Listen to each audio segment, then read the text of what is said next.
नमस्कार दोस्तों, आप सभी लोगों का बहुत बहुत स्वागत है आप सभी के अपने YouTube परिवार स्टूडेंट डिलाइट में। प्यार दोस्तों, आज हम आपको झारखंड जीके का एक बहुत ही इम्पोर्टेंट टॉपिक प्राचीन काल में झारखंड, जी हाँ, प्राचीन काल में झारखंड को क्लियर करवाएंगे, जिसमें हम लोग टॉप 24 प्रश्नों का डिस्कशन करेंगे जो झारखंड के सभी परीक्षाओं के लिए काफ़ी ज़्यादा महत्वपूर्ण साबित होने वाला है। इसलिए आप लोग वीडियो में शुरू से अंत तक बने रहिएगा। आइए देखते हैं प्राचीन काल में झारखंड से संबंधित पहला सवाल। देखिए पहला प्रश्न क्या कहता है। चंद्रगुप्त मौर्य के शासन काल में सेना के प्रयोग हेतु इनमें से कौन सी चीज़ झारखंड से मंगाई जाती थी। यानी कहने का मतलब है कि चंद्रगुप्त मौर्य के शासन काल में जो है सेना के प्रयोग में लाने हेतु कौन सी चीज़ जो है झारखंड से मंगवाई जाती थी, झारखंड से लाई जाती थी। तो आपका उत्तर हो जाएगा ऑप्शन नंबर सी। क्या हो जाएगा? ऑप्शन नंबर सी, हाथी। यानी चंद्रगुप्त मौर्य के समय जो है सेना के प्रयोग में लाने हेतु जो है हाथी कहाँ से मंगाया जाता था? तो झारखंड से मंगाया जाता था। ऑप्शन नंबर सी जो है वो आपका बिल्कुल राइट आंसर है। चलिए अगले सवाल की ओर चलते हैं। प्रश्न संख्या दूसरा। कौटिल्य के अनुसार झारखंड में किस प्रकार की शासन प्रणाली स्थापित थी। यानी कौटिल्य के अनुसार जो है ना, झारखंड में किस प्रकार की शासन प्रणाली स्थापित थी। तो आपका उत्तर हो जाएगा ऑप्शन नंबर बी, गणतंत्रात्मक, नहीं गणतंत्रात्मक, है ना, ऑप्शन नंबर बी। चलिए अगले सवाल की ओर आ जाइए। और प्रश्न संख्या तीसरा। कौटिल्य के अर्थशास्त्र में झारखंड के लिए प्रयुक्त किया गया शब्द है। यानी कौटिल्य के अर्थशास्त्र में जो है झारखंड के लिए कौन सा शब्द प्रयुक्त किया गया है, प्रयोग में लाया गया है। तो आपका उत्तर जो होगा यहाँ पर होगा कुक्कुट देश या कुक्कुट। यानी उपरोक्त दोनों शब्द का जो है प्रयोग किया गया, कुक्कुट का भी या फिर कुक्कुट देश का भी, है ना, कुक्कुट देश या कुक्कुट का, उपरोक्त दोनों आपका बिल्कुल सही आंसर है। ऑप्शन नंबर सी जो है वो आपका बिल्कुल राइट आंसर हो जाएगा। चलिए अगले सवाल की ओर आ जाइए। प्रश्न संख्या 4। कौटिल्य ने झारखंड के इंद्रावक नदियों किस चीज के प्राप्त होने का उल्लेख किया है। अब देखिए कौटिल्य ने झारखंड के इंद्रावक नदियों से जो है किस चीज के प्राप्त होने का उल्लेख किया है। तो आपका उत्तर जो हो जाएगा ऑप्शन नंबर डी। क्या हो जाएगा? Option number D. क्या हो जाएगा आपका? हीरा। नहीं, इंद्रावक की नदियों से जो है क्या प्राप्त होने का जो है उल्लेख किया है, तो हीरा का, ऑप्शन नंबर डी। चलिए अगले सवाल की ओर आ जाइए। प्रश्न संख्या 5वां। झारखंड प्रदेश में अशोक द्वारा बौद्ध धर्म के प्रचार हेतु किस अधिकारी को भेजा गया था। तो झारखंड प्रदेश में अशोक द्वारा बौद्ध धर्म के प्रचार हेतु जिस अधिकारी को भेजा गया था उसका नाम था रक्षित। क्या नाम था? रक्षित। रक्षित नामक अधिकारी को जो है ना, झारखंड में जो है अशोक द्वारा बौद्ध धर्म के प्रचार हेतु भेजा गया था, रक्षित, ऑप्शन नंबर बी। चलिए अगले सवाल की ओर आ जाते हैं। किस मौर्य सम्राट के कलिंग अभिलेख में झारखंड के संबंध में वर्णित है कि इस क्षेत्र के जनजातियों को मेरे धर्म का आचरण करना चाहिए। तो आपका उत्तर जो हो जाएगा, आपका उत्तर हो जाएगा ऑप्शन नंबर सी, अशोक, है ना। क्या हो जाएगा? अशोक, है ना। किस मौर्य सम्राट के कलिंग अभिलेख में झारखंड के संबंध में वर्णित है कि इस क्षेत्र के जनजातियों को मेरे धर्म का आचरण करना चाहिए। तो अशोक, ऑप्शन नंबर सी। अगला प्रश्न, प्रश्न संख्या 7वां। झारखंड के किस स्थान से रोमन साम्राज्य के सिक्के प्राप्त हुए हैं। यानी झारखंड का कौन सा स्थान से जो है रोमन साम्राज्य का सिक्का जो है सकी प्राप्त हुआ है। तो आपका उत्तर हो जाएगा सिंहभूम। क्या हो जाएगा?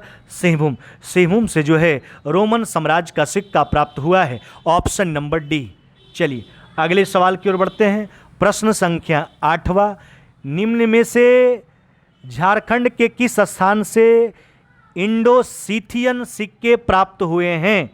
तो आपका उत्तर हो जाएगा ऑप्शन नंबर सी, चाईबासा, है ना। झारखंड में जो है चाईबासा से इंडो-सीथियन सिक्का प्राप्त हुआ है, ऑप्शन नंबर सी आपका बिल्कुल ही राइट आंसर है। चलिए अगले सवाल की ओर आ जाइए। प्रश्न संख्या 9वां। झारखंड के निम्न में से किस स्थान से कुषाण कालीन सिक्के प्राप्त हुए हैं। तो आपका उत्तर हो जाएगा ऑप्शन नंबर बी, रांची, है ना।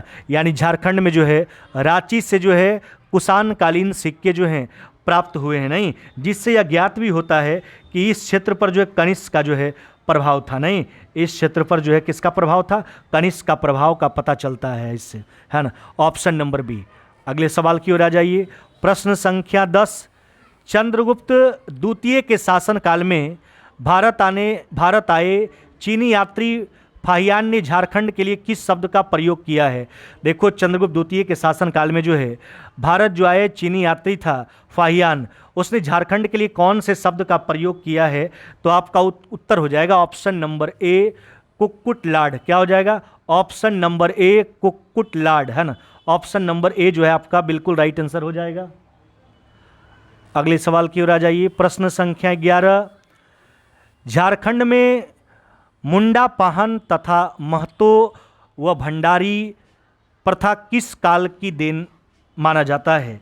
तो आपका उत्तर हो जाएगा ऑप्शन नंबर बी। क्या हो जाएगा, ऑप्शन नंबर बी, गुप्त काल। क्या हो जाएगा, गुप्त काल। झारखंड में जो है मुंडा पाहन तथा महतो व भंडारी प्रथा किस काल की देन माना जाता है, गुप्त काल की। और एक बात इसके बारे में बता देना चाहते हैं आपको, गुप्त काल जिसको आप जानते भी होंगे, जिसको भारतीय इतिहास का स्वर्णिम काल भी कहा जाता है ना। प्रश्न यह भी आपसे पूछा जा सकता है कि भारतीय इतिहास काल का स्वर्णिम काल किसे कहा जाता है, तो गुप्त काल को कहा जाता है। ऑप्शन नंबर बी है हो जाएगा इस क्वेश्चन का आपका आंसर, ऑप्शन नंबर बी। चलिए अगले सवाल की ओर आ जाइए। प्रश्न संख्या 12, समुद्रगुप्त के शासनकाल में झारखंड का उल्लेख किस नाम से किया गया है। देखो, कहने का है कि समुद्रगुप्त के समय जो है झारखंड का उल्लेख किस नाम से किया गया है। तो यहाँ जो आपका उत्तर जो हो जाएगा आपका, वह उत्तर हो जाएगा आपका ऑप्शन नंबर बी। क्या हो जाएगा, ऑप्शन नंबर बी हो जाएगा, मुरुंड देश। क्या हो जाएगा, मुरुंड देश, ऑप्शन नंबर बी। चलिए अगले सवाल की ओर आ जाइए। निम्न में से किस गुप्त शासक ने पुंडवर्धन को अपने साम्राज्य में मिला लिया जिसमें झारखंड का विस्तृत क्षेत्र शामिल था। तो आपका उत्तर हो जाएगा ऑप्शन नंबर डी, समुद्रगुप्त। यानी समुद्रगुप्त जो है पुंडवर्धन को अपने साम्राज्य में मिला लिया जिसमें झारखंड का विस्तृत क्षेत्र शामिल था। Option number B, D. अगला सवाल पे आ जाइए। प्रश्न संख्या 14, हजारीबाग के किस स्थान से गुप्तकालीन पत्थरों को काटकर बनाए गए मंदिर प्राप्त हुए हैं। तो 14 का जो उत्तर हो जाएगा आपका ऑप्शन नंबर सी हो जाएगा, मधुही पहाड़। क्या हो जाएगा, मधुही पहाड़। हजारीबाग के किस स्थान से जो है गुप्तकालीन पत्थरों को काटकर बनाए गए मंदिर प्राप्त हुए हैं, तो मधुही पहाड़, ऑप्शन नंबर सी। चलिए अगले सवाल की ओर आ जाइए। प्रश्न संख्या 15, झारखंड के निम्न में से किस स्थान पर गुप्तकालीन पुरातात्विक अवशेष प्राप्त नहीं हुए हैं। कहाँ जो है गुप्तकालीन पुरातात्विक अवशेष प्राप्त नहीं हुआ, झारखंड का वैसा कौन सा स्थान है इस दिए गए 4 ऑप्शन में से। तो आपका उत्तर जो हो जाएगा वह उत्तर हो जाएगा ऑप्शन नंबर डी, बेनूसागर। नहीं, बेनूसागर। बाद बाकी सतगावा, पिठोरिया, मधुही पहाड़, सब जगह से गुप्तकालीन पुरातात्विक अवशेष जो है प्राप्त हुआ है। जैसे सतगावा जो है कोडरमा में पड़ता है, वहाँ से मंदिरों के अवशेष मिले हैं, है ना। पिठोरिया जो है आपका रांची में पड़ता है, यहाँ पर जो है पहाड़ी प्रसिद्ध कुआं जो है प्राप्त हुआ है।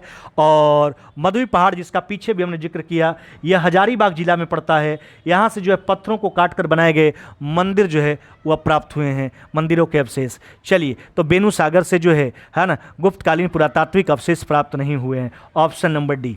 चलिए प्रश्न संख्या 16, गुप्त काल से संबंधित निम्न कथनों में से कौन सा कथन सत्य है।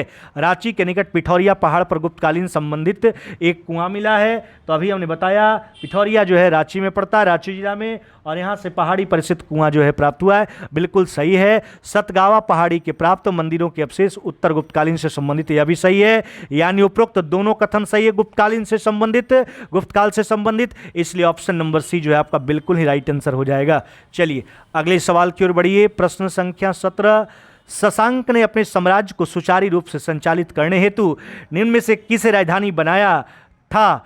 तो आपका उत्तर जो हो जाएगा ऑप्शन नंबर सी, यानी शशांक जो है अपना राजधानी जो है संथाल परगना का बड़ा बाजार और दुलमी दोनों जगह को बनाया था, दोनों जगह को, उपरोक्त दोनों, option number C, Santhal Pargana का बड़ा बाजार और दुलमी, है ना। ऑप्शन नंबर ए और बी दोनों बनाया था, इसलिए better answer option number C, उपरोक्त दोनों। चलिए अगले सवाल की ओर बढ़िए। प्रश्न संख्या 18, निम्न में से कौन प्राचीन काल का प्रथम शासक था जिसकी राजधानी झारखंड में थी? तो प्राचीन काल का प्रथम शासक जो था वह था शशांक। कौन था? शशांक था, जिसकी राजधानी झारखंड में थी। Option number C. चलिए अगले सवाल की ओर आ जाइए। 19 नंबर, शशांक के शासन के दौरान झारखंड के सिंहभूम के बेनू सागर में किस भगवान का मंदिर निर्मित कराया गया? तो आपका उत्तर जो हो जाएगा वह हो जाएगा शिव मंदिर। किस भगवान का? भगवान शिव का, भोलेनाथ का। ऑप्शन नंबर सी, शिव मंदिर। चलिए अगले सवाल की ओर आइए। प्रश्न संख्या 20, शैव धर्म का अनुयायी वह शासक जिसने झारखंड में विभिन्न शिव मंदिरों का निर्माण कराया था? तो आपका उत्तर क्या हो जाएगा? तो आपका उत्तर हो जाएगा option number C, Shashank. Shashank के द्वारा विभिन्न शैव मंदिरों का निर्माण झारखंड में कराया गया था। आगे बढ़िए। प्रश्न संख्या 21, झारखंड के किस क्षेत्र में हर्षवर्धन की मुलाकात ह्वेनसांग से हुई? तो आपका उत्तर हो जाएगा राजमहल। और राजमहल का अगर पार्टिकुलर जगह का बात किया जाए तो काजंगल में नहीं, काजंगल में, राजमहल में ही पड़ता है काजंगल, वहीं पर जो है हर्षवर्धन का मुलाकात ह्वेनसांग से हुआ था। Option number A. चलिए अगले सवाल की ओर आइए। निम्न में से किस शासक ने झारखंड के सभी बौद्ध केंद्रों को नष्ट कर दिया तथा हिंदू धर्म महत्ता स्थापित करने का प्रयास किया? तो आपका उत्तर जो हो जाएगा वह उत्तर हो जाएगा आपका ऑप्शन नंबर सी, शशांक। क्या हो जाएगा? शशांक। चलिए अगले सवाल की ओर बढ़िए। प्रश्न संख्या 23, शशांक के काल का प्रसिद्ध शिव मंदिर बेनुसागर स्थित कहाँ है? बेनुसागर में कहाँ स्थित है? तो आपका जो उत्तर हो जाएगा वह उत्तर जो हो जाएगा कोचांग में। कहाँ हो जाएगा? कोचांग में हो जाएगा। शशांक के काल का प्रसिद्ध शिव मंदिर जो है बेनुसागर में स्थित है, जो कहाँ पड़ता है? कोचांग में, है ना, बेनुसागर के कोचांग में है। आगे बढ़िए। प्रश्न संख्या 24, यह आखिरी सवाल है आपका प्राचीन काल में झारखंड के। हर्यक वंश का वह शासक जो झारखंड के क्षेत्र में बौद्ध धर्म का प्रचार करना चाहता था, वह शासक का नाम क्या था? तो बिंबिसार था, है ना। हर्यक वंश का शासक बिंबिसार था जो झारखंड के क्षेत्र में बौद्ध धर्म का प्रचार करना चाहता था। तो यह था आपका प्राचीन काल में झारखंड से संबंधित सभी महत्वपूर्ण सवाल, जिसका सारा का सारा हमने डिस्कशन करवा दिया। उम्मीद करते हैं कि आपको पूरा समझ में भी आया होगा और पूरा याद भी हो गया होगा। अगर आपको याद नहीं हुआ है तो एक बार फिर से इस वीडियो को शुरू से अंत तक देख लीजिए, एक बार पूरा का पूरा रिवीजन हो जाएगा। जब भी कभी आपके एग्जाम में प्राचीन काल में झारखंड से संबंधित कोई भी सवाल आएगा तो बिल्कुल आप आसानी से चुटकियों में आप उसका आंसर कर दीजिएगा। हाँ, बस एक बार रिवीजन करने के बाद। और जो लोग अभी तक वीडियो को लाइक नहीं किए हैं, फटाफट जल्दी से वीडियो को लाइक कर दीजिए और दोस्तों में शेयर करना तो बिल्कुल ना भूलें, है ना। दोस्तों में शेयर भी कर दीजिए। और इसी प्रकार का अगर आपको वीडियो प्राप्त करना चाहते हैं हर समय, है ना, तो जो लोग अभी तक बेल आइकन को नहीं दबाएं हैं, सब्सक्राइब करने के बाद सबसे पहले बेल आइकन को दबा लीजिए, ताकि हर एक प्रकार के कंटेंट्स जब भी हम लोग के द्वारा अपलोड किया जाए तो उसका नोटिफिकेशन आपके स्क्रीन पर पहुंच जाए। चलिए वीडियो देखने के लिए बहुत बहुत धन्यवाद। फिर मुलाकात होगा हम लोग का नेक्स्ट क्लास में।